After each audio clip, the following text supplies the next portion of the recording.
Let's talk about what to do if you're struggling to land a job interview, if you're in a slump. It's frustrating, which makes it difficult to see a way out. So I want to work through a progression that'll get you out of some of your bad habits. First, are you getting any responses at all? If not, your application process is broken.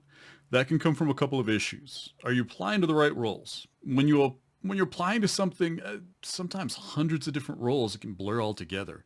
Spend some time reading the roles and think behind the skills list.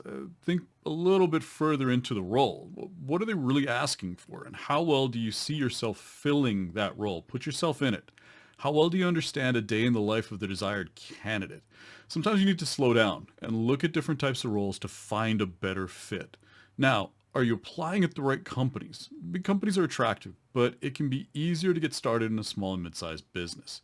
Everything you've gone for, if it's all startups or all big businesses or all a single industry, diversify your applications. Now, is your timing right? Instead of applying for jobs that have just posted, look for jobs that have been open for more than 60 days. Sometimes beginning at the end of quarter is your best opportunity to apply because that's when the heat is on hiring managers to get that role filled. So that's March 15th to April 15th. That's June 15th to July 15th, September 15th to October 15th. Now, the end of November into the first week of January is a dead zone because people take time off. If you're not getting responses during this time, there isn't much you can really do about it. Fortunately, there's a massive hiring crunch because of all that backlog in January that basically they have to make up for lost time. If you're getting responses and they're negative, your presentation's broken, so review your resume. Reformat it to put the strongest sections at the very beginning. Remember, you want to wow people from the start because you don't have a whole lot of their attention. So is your education the most impressive piece? Have you won some awards? Have you published? Do you have significant project experience? Think about putting different sections up front to showcase yourself immediately. Are you using a skills list?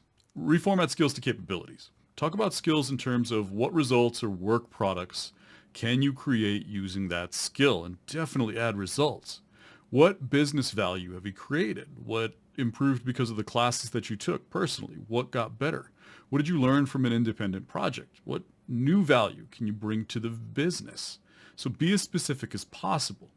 Now, are you selling yourself short? A lot of people do this.